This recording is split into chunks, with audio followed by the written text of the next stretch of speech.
all my food development. First up on our action items tonight, we have approval of the January 9th Finance and Admin Committee minutes. Martha, I don't think we need any special update on this. Does anybody have any comments or concerns or corrections they would like to make to the minutes? Good job. The same good. I move that we approve that as presented. I don't think we need a motion for that. I think if there's a correction that somebody Okay. would like to If make. there's no objection, If no corrections no. or. No corrections or additions to the minutes? Accept. Okay. No corrections? Move on. Yeah, there. Number two, Is that what he voted? tonight on our He agenda. voted against it. Excuse me, the CDC meeting's over. I'm sorry. she We had still have a lot of question. questions on this. On the minutes? No, Do we need to back up a little bit? no, we're good. Number two is an ordinance establishing the Roeland Court Homes Association Community Improvement District. Laura, if you want to. Yes. So you will recall that you had this ordinance on your agenda at your January meeting. And there was some discussion that the Homes Association was interested in potentially increasing the amount of the annual assessment to allow them to incorporate some improvements to the entire parking area behind those properties.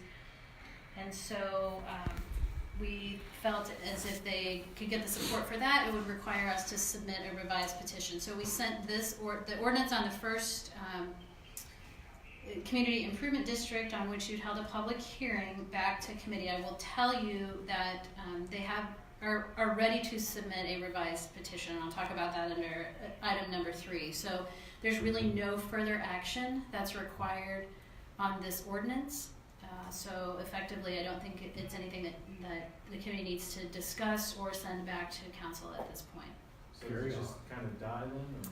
It does, and it would come back as we talk about with the revised petition. It will come back as another next step. We essentially have to start the process over on the revised petition. Okay.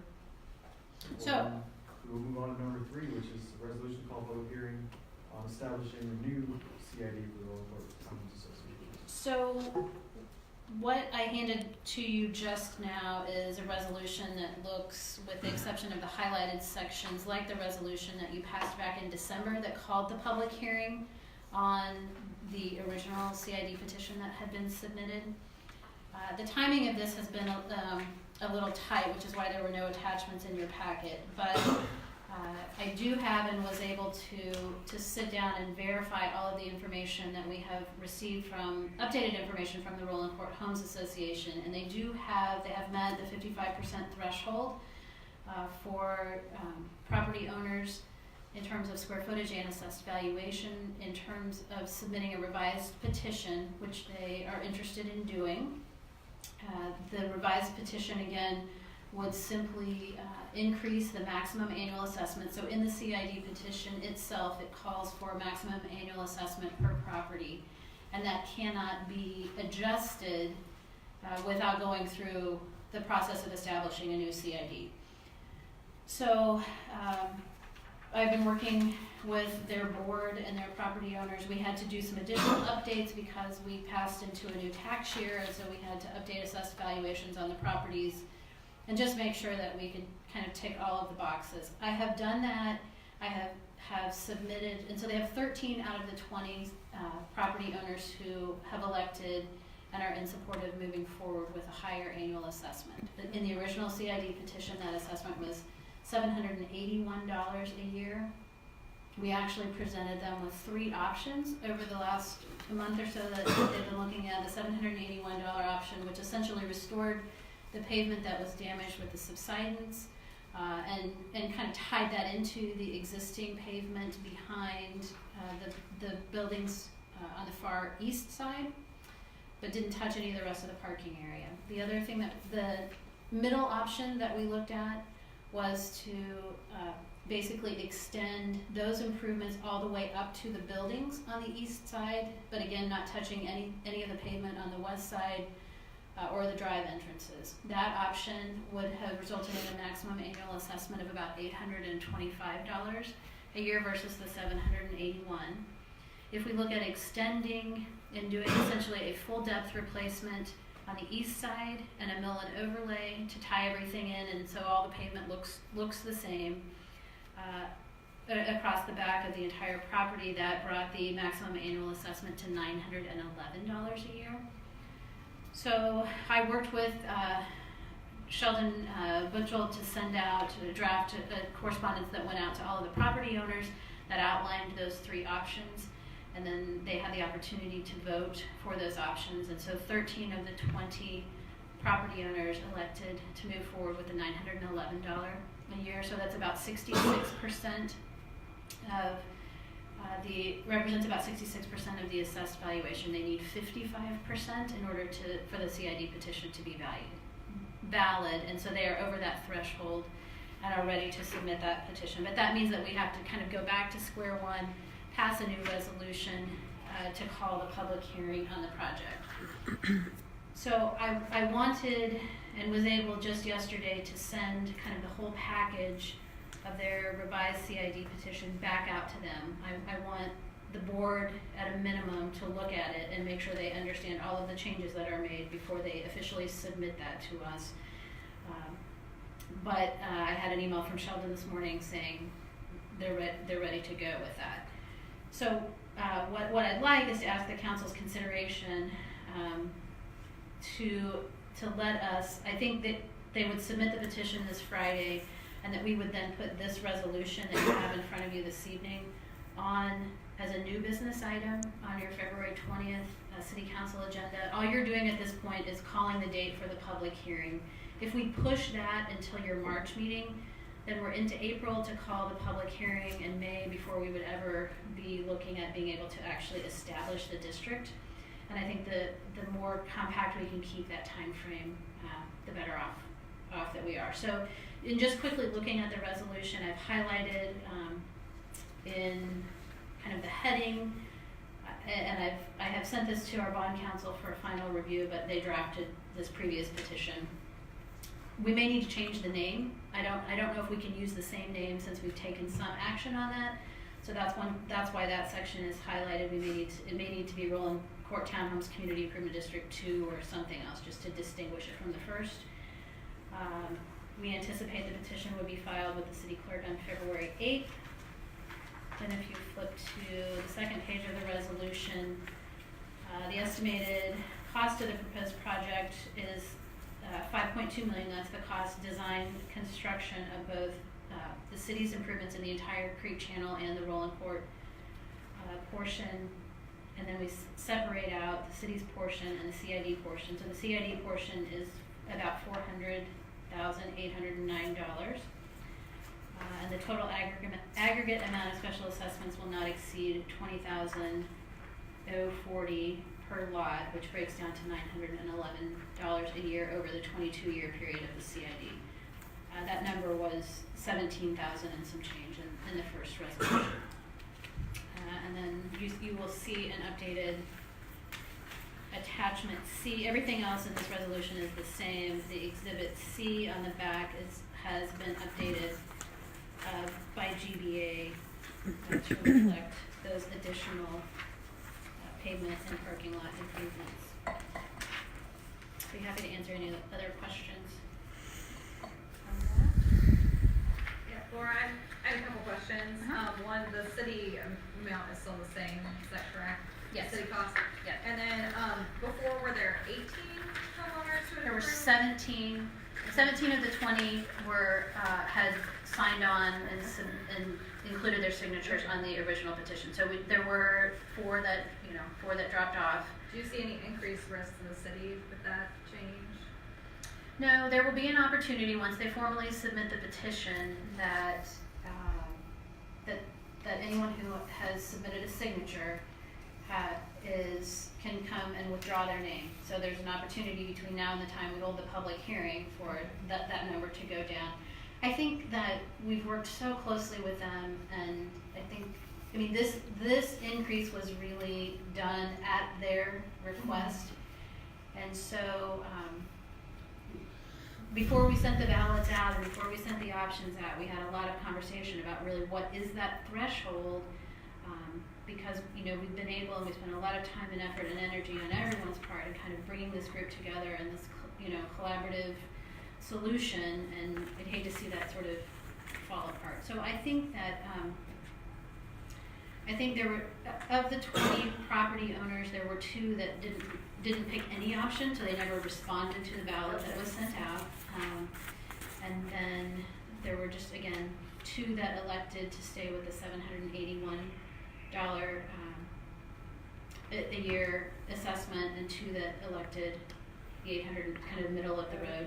But if you think about it as a group of property owners, essentially you were putting an assessment on those who owned the buildings on the west side of the drive, and they weren't seeing any benefit to the property, and yet they were paying the same annual assessment as everybody on the east side. So I think from that perspective, it kind of, I think they've got enough of that base together. So I don't really feel like there's a risk. So the item on the table is to bring this forward as a public hearing? So with your permission, what we would do is when the council packet comes out, this resolution and the revised CID petition would be included as a new business item for you to consider at that point. And obviously, if you're not ready for whatever reason, you can table it to March. But that just keeps us on essentially the same timetable that we were on before.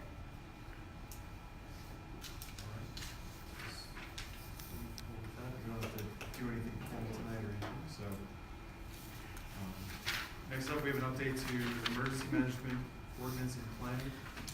Resolution designating emergency management, our Homeland Security Director, Dan Knight. Thank you. I won't rehash the whole action item, but we went through and made some adjustments and changes to the existing emergency operations plan to better reflect the titles that we currently use and to clean up some things. The ordinance only has one minor change, and that was to comply with the state law. The current version says that in a declared disaster that we can be ordered to seize weapons and firearms, and that's contradictory to current state law, so that's why that section in the ordinance would need to be amended.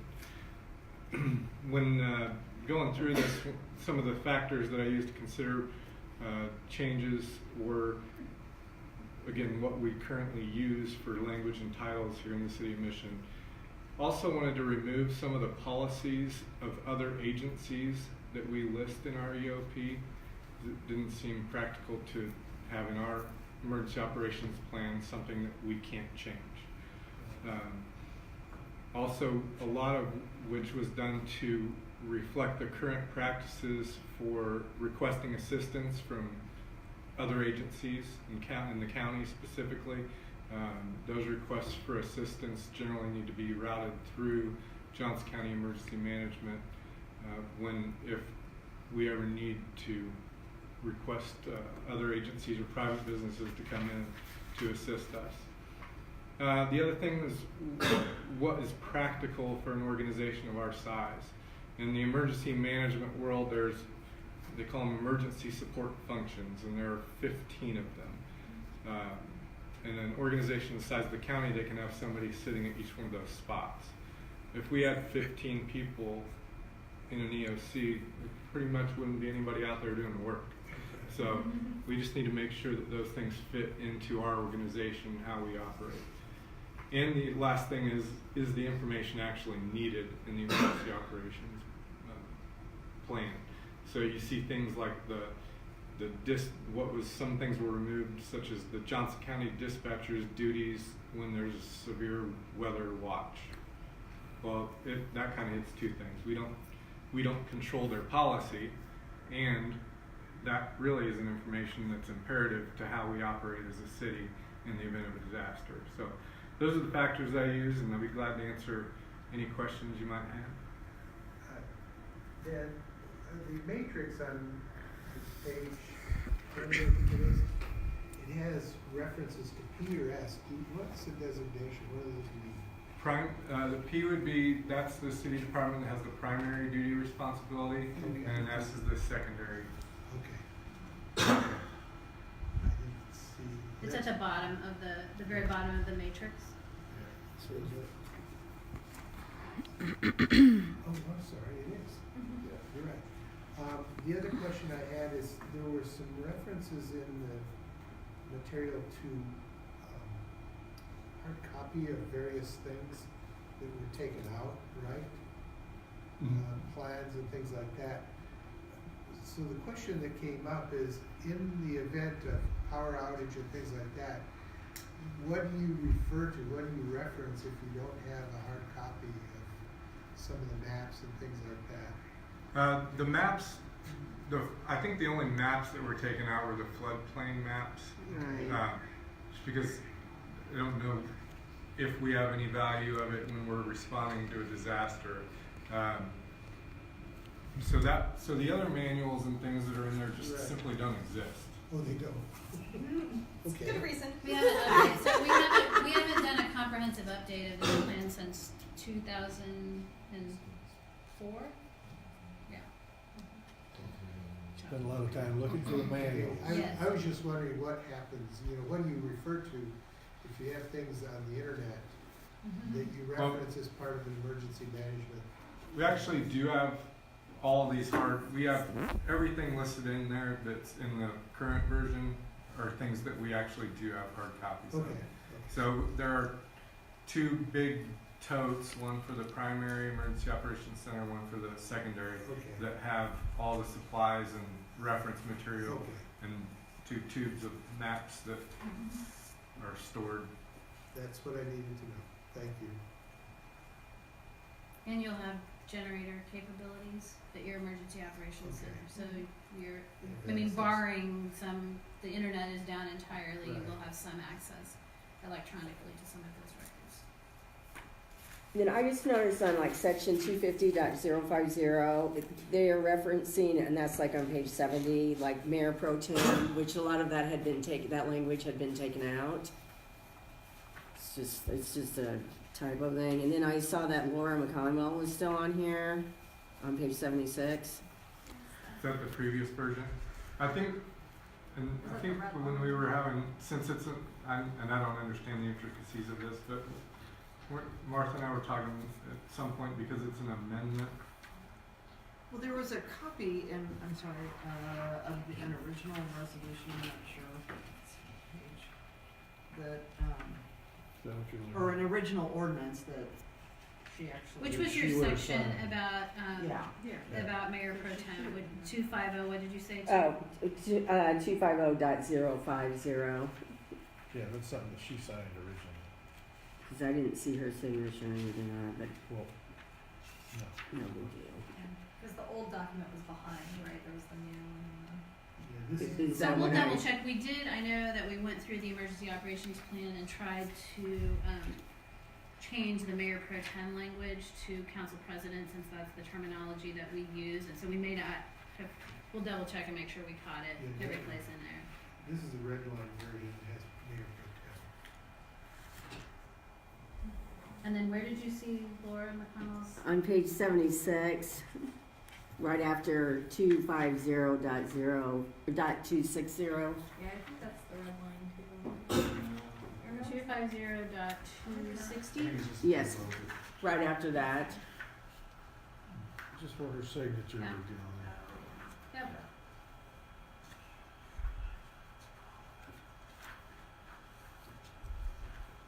And so that is because you are looking at the original ordinance 1108 Tem. Okay.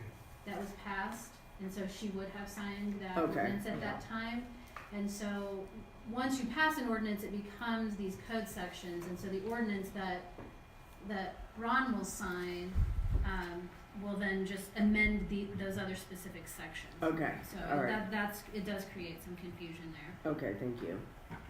I had one question, just to fully understand it. So the last piece, which is the violation and penalties, 250.260, has up to, 180 days of jail time and a fine, if you violate the rule, regulations, or plan. And I just wanted to know if that would include like failures to report, so people who are identified in the plan that are staff that are supposed to be participating, are they subject to that? I just wanted to understand the scope of that provision. I think that is geared more towards people that don't follow orders that are Okay. generated through an emergency. I think Okay. personnel-wise, that would just be handled through. I And think city depending on the council. circumstances, that would be more substantial than failure to report probably result in Yeah, termination well, of it included the employment. violation of the plan, and if Right. the plan says someone is to be serving in that role, I just wanted to have an understanding if that No, it's was a good question. intended to encompass, a failure to report as well as a failure to, not move your car in the emergency or Yeah. whatever. I think Or that, evacuate you're or- more towards that The public, aspect of okay. it. Okay, if it was you, if you don't show up here on time. Right, yeah, is it me if I have to show up? But, yeah, so I just wanted to understand the scope, since it did reference the rule, regulations, or plan, so. This is gonna go on. Are you zooming? Agenda, is that right? You haven't said yet? Yes, I did. You're not putting those funny bunny ears in. I would recommend. Yeah, I recommend we put it on the regular agenda. Consent? Say I'm going. Yeah. This is going on non-consent? I know Dan has done a tremendous amount of work on this. We No appreciate kidding. his Absolutely. review. Yeah. Well done. I did just wanna ask, do you feel like you have all the, training and everything that you need to support as our Homeland Security Officer, or is there anything else that the council could do to help, support that role? Well, I think it's one of those things you don't know until you go through it. Fair enough. You can think you're ready for anything, and then something happens, and I think it's rather appropriate we're discussing it tonight. Alright, Storm. Yeah, my hometown of Iowa got hit by a tornado on July 19th of this year, and it's been crazy. And, all the people that you're dealing with are impacted as well. Your employees may be impacted. And Absolutely. so there's those challenges, when they come up, you just have to do what you can do to get by.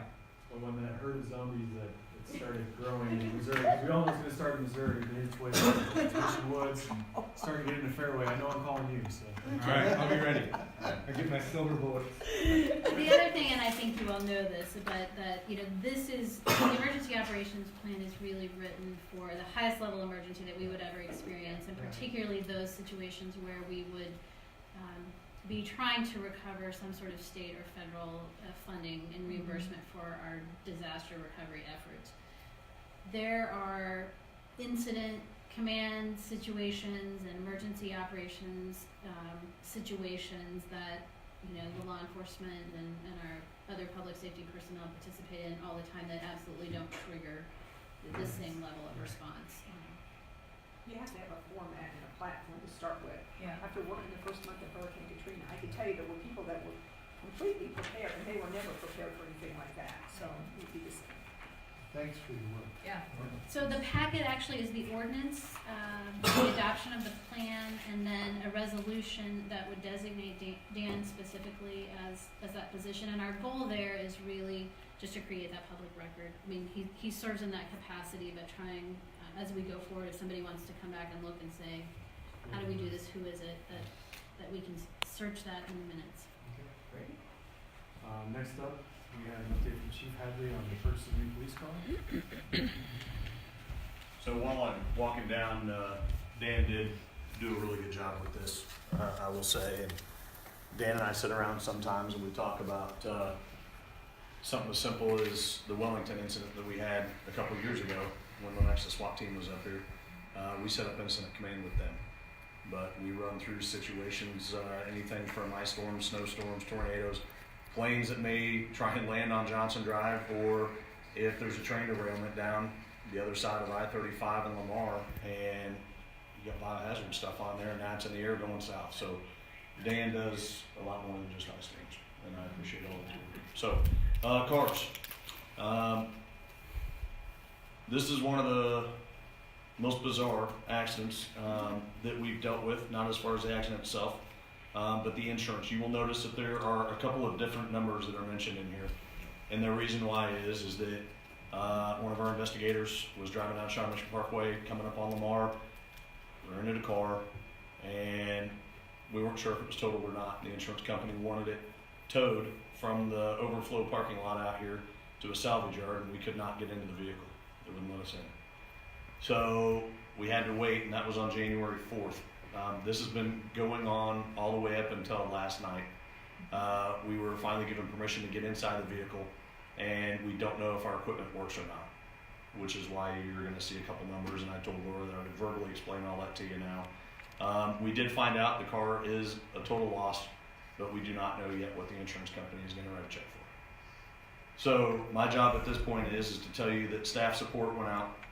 That vehicle that was totaled, by the way, was set to be sold and a new vehicle bought. So if we were gonna destroy a car, that's the one to destroy. Staff support went out, found a 2019 Ford Explorer. The other reason that some of these numbers are off a little bit is on the bid sheet you'll see that it doesn't say Shawn Mission Ford anymore.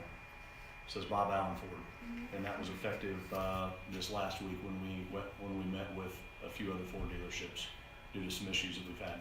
So at this point, staff support recommended buying a brand new 2019 Ford Explorer. The total on that was $42,917. We are estimating through KCOM, which is our equipment vendors that install all the new equipment.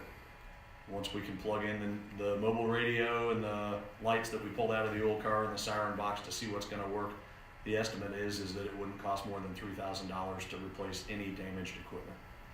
So the total cost to replace that car at this point is $45,917 minus whatever the insurance check would be. Is there a separate equipment caveat or whatever in our insurance coverage? Do we have a separate coverage for equipment that's You have stuff for equipment. So if the radio doesn't work, I will tell you that the radio costs about $3,800. Now I will tell you that looking at the damage, we think the radio is going to work, and some of the light equipment in there. Obviously the siren box is going to work, but it would cost less than $3,000 is our opinion right now. But until we can actually get in and plug it in, we don't know. I think she's asking, So does we the would- auto insurance policy cover all the Yes. equipment? Right, damage? Yes. So there could be a payout on the equipment as well as the vehicle itself. So I apologize that you're seeing some different numbers, but this is again probably the most bizarre. I'm curious to see the numbers that the insurance company comes back with on that. How old is that vehicle? It was a 2011. Yeah, So might get 20 out of it. So nobody was injured in the crash? no, nope, no injuries. So Little pride. yeah, little pride was hurt, I'm sure. I say take that to council. Non-consent. No, it's yeah, Non-consent? yeah, that much money. We'll talk about it. Thank you. Thank you. Thank you. Don't go too far, you're up next time. Next up, we You're have, back. we scheduled an update for Brian Scott, who couldn't make it. But we have a resolution designating surplus property and an update. So periodically throughout the year, we bring forward a surplus resolution because before we can dispose of anything, we have to declare it surplus. So what we have this evening is several items over the course of the last several months that are ready to be declared surplus.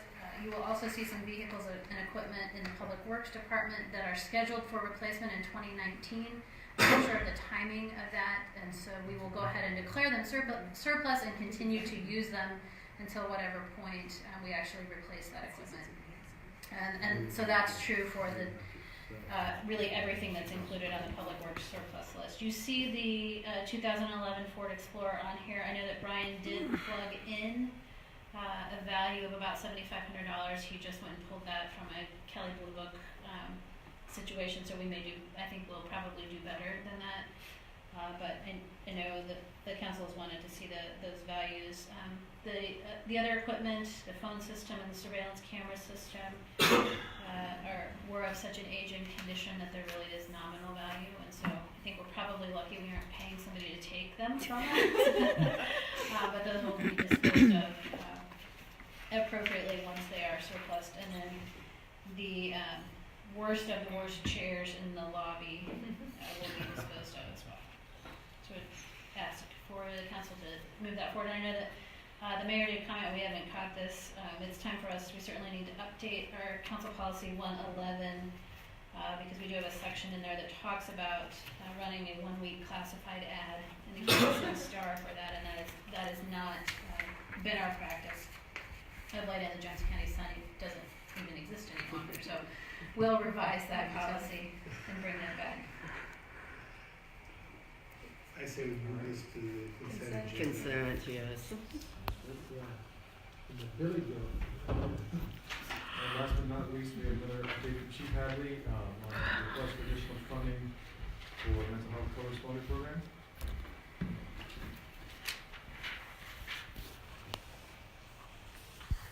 So, over the last few months, we talked about the co-responder program, and that as of early January, that our co-responder was taking a different position with Johnson County Mental Health. Prairie Village and Leawood have gone to hire their own co-responder, which leaves Mission, Merriam, Fairway, Roeland Park, and Westwood to share a co-responder. Roeland Park, I believe, just approved it this week. We were the last city to come in and approve. I wanted to know exactly what the dollar amount was. I will tell you that Shawnee Mission Hospital, or Shawnee Mission Medical Center, there was a grant that we were looking to use, and Merriam was told as of last week that that grant is not going to be available. So those numbers, we're going to need a total of about $27,500. That is, we budget $15,000 a year for the co-responder, and that includes cell phone, gas, lease of a car, salary, benefits that we split per capita with these other cities. So at this point, if we budgeted 15 and it's going to cost me $27,500, I need another $12,500 to make that program work this year, knowing that Shawnee Mission Medical Center is not going to be involved. By going down to 5 cities, it is going to give our residents more service on the front end, which is where we were falling short with having 7 cities. And to be honest with you, we were the 4th largest, and now us and Merriam are pretty close, but I mean, we're the 2nd largest city, and we're going to get a lot more service for our money. Chief, how many times did we use that last year? We usually average about 10 notifications a month. Now, just because we notify them, if it's not during their normal hours, they get the email and they usually go and do follow-ups. I will be honest with you, most of the time they ended up in Leawood and Prairie Village. Those are bigger cities, bigger departments, and they were housed out of Leawood. They will be housed and stationed over at the Marion Police Department this time. Oh. So our level of service and need isn't going to go down, but what we're going to get on the front end, going to the hospitals with us or showing up on scene and us not having to go to the hospital or somebody ending up in jail, is going to be better. So. Well, I think it's a great program. Yeah, I totally agree there. I think this is super important. It's some of the stuff we've seen happen. So. Do we know if the grant went to Prairie Village and Leawood, or did it just not? I think this was something that our group of 5 was trying to work on because Okay. Merriam and Shawnee Mission Hospital are in the same city. So I don't think anybody got it. No, it was that Miriam was really the driver. Oh, And then like Shawnee Mission Medical Center was often the recipient, and so they had a vested interest in participating. Gotcha. But Should we list their current name that's no longer Shawnee Mission? Advent. we could, yeah, sure, we can do that. I think we can take this to regular agenda. Non-consent. Thank you. Thanks. Thank you. Last up, we just have any other department updates? I don't think so. And then if anybody else has any other comments or.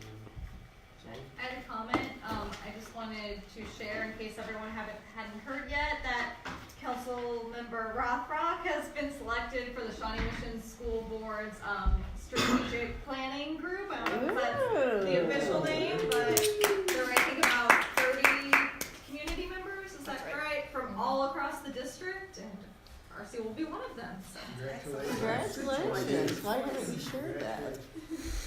You're terrible I about do have an celebrations. announcement, and that is that I was invited to be a panelist on February 27th with the Kansas Health Institute. They're doing a program on Tobacco 21, and I was contacted to participate in that.